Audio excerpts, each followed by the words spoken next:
Hi friends, இன்றைக்கி mutton gravy எப்படி பண்ணுறதுன்னு பார்க்க போகிறோம். ரொம்ப ஈஸியாக பண்ணிடலாம். எதுவுமே அரைச்சி சேர்க்கணுன்னு அவசியம் கிடையாது. டேஸ்ட் ரொம்ப அருமையாக இருக்கும். பேச்சுலர்ஸ்க்கு இந்த ரெசிபி ரொம்ப யூஸ்ஃபுல்லாக இருக்கும். வீடியோ ஸ்கிப் பண்ணாமல் முழுசாக பாருங்கள். இந்த கிரேவி சாதம் அப்புறம் டிஃபன் வெரைட்டி எல்லாத்துக்குமே ரொம்ப நல்லாயிருக்கும். இப்போது குக்கரில் கொஞ்சம் தாராளமாக எண்ணெய் சேர்த்துக்கிறேன். கொஞ்சம் எண்ணெய் தாராளமாக சேர்த்தா நான்வெஜ் கிரேவி எல்லாத்துக்குமே ரொம்ப நல்லாயிருக்கும். இப்போ வந்து கொஞ்சமாக சோம்பு, ஒரு துண்டு பட்டை, 2 ஏலக்காய் நல்லா தட்டி சேர்த்துருக்கேன், 2 கிராம்பு, கொஞ்சமாக வந்து பிரியாணி இலை அதையும் சேர்த்துருக்கேன். ரொம்ப அதிகமாக சேர்த்தாலும் டாமினேட் பண்ணுற மாதிரி இருக்கும். நான் 3/4 கிலோ அளவுக்கு மட்டன் எடுத்திருக்கேன். அதுக்கு 3 சைஸ் பெரிய வெங்காயம் சேர்த்துருக்கேன். சின்ன வெங்காயம் இருந்தால் இது பாதி அது பாதின்ற கணக்கில் சேர்த்தாலும் ரொம்ப டேஸ்ட்டாக இருக்கும் மட்டன் குழம்புக்கு. என்கிட்ட இல்லாததுனால நான் பெரிய வெங்காயமே சேர்த்துருக்கேன். நல்லா வதங்கணும், எவ்வளோ வதங்குதோ அந்த அளவுக்கு வதங்கணும். வதங்க தான் குழம்பு ரொம்ப டேஸ்ட்டாக இருக்கும். இப்போ வந்து ஒரு பெரிய ஸ்பூன் அளவுக்கு வந்து நான் இஞ்சி பூண்டு பேஸ்ட் எடுத்திருக்கேன். நல்லா கோபுரம் அளவுக்கு முழுசாகவே எடுத்திருக்கேன். அதையும் சேர்த்து பச்சை வாசனை இல்லாமல் நல்லா வதக்கி விட்டுட்டு 3 வெங்காயத்துக்கு நான் 2 தக்காளி சேர்த்துருக்கேன். மட்டன் குழம்புக்கு வந்து வெங்காயம் வந்து கொஞ்சம் அதிகமாக இருக்கணும், தக்காளி கம்மியாக இருக்கணும். அப்போ தான் சாப்பிட்றதுக்கு ரொம்ப சூப்பராக இருக்கும். இப்போ வந்து தனி மிளகாய் தூளும் தனியாத்தூளும் 2 சேர்த்து நான் நல்லா ஆட் பண்ணிக்கிறேன். இது வந்து குழம்புக்கு நல்லா கலர் கொடுக்கும்.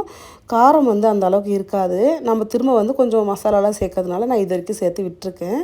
இப்போ வந்து மட்டன் வந்து நான் ஒரு 3 விசில் அளவுக்கு வேக வச்சு எடுத்திருக்கேன். கொஞ்சம் ஹார்டாக இருந்ததுனால நான் வேக வச்சுருக்கேன்.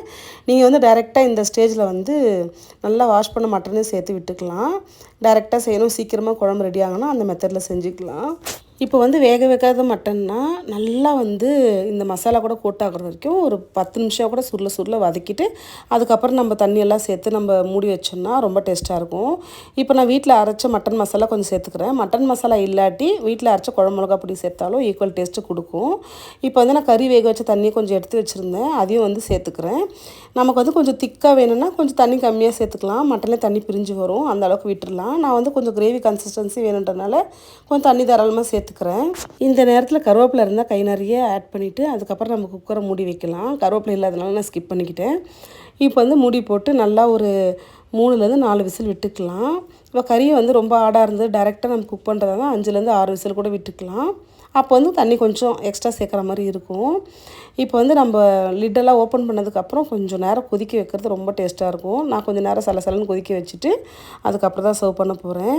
எந்த சமையல் ரெசிபியாக இருந்தாலும் காரம் பொறுத்த வரைக்கும் அவங்களோட பர்சனல் ஒப்பீனியன் படி மாறுபடும். நான் குழந்தைங்களுக்குன்றனால கொஞ்சம் காரெல்லாம் கம்மியாக போட்டிருக்கேன். நீங்கள் அடுத்த முறை மட்டன் வாங்கும்போது இதே மெத்தடில் சமைச்சு பார்த்துட்டு எனக்கு எப்படி இருக்குன்னு கண்டிப்பாக கமெண்டில் சொல்லுங்கள். இந்த கிரேவிக்கு நான் கேரண்டி ரொம்ப டேஸ்ட்டாக இருக்கும். நான் டிஸ்கிரிப்ஷனில் ஃபுல் ரெசிபியோட டெக்ஸ்ட்டை வந்து பின் பண்ணிடுறேன். தேவைப்படுறவங்க செக் பண்ணி பாருங்கள். தேங்க்ஸ் ஃபார் வாட்சிங். பை.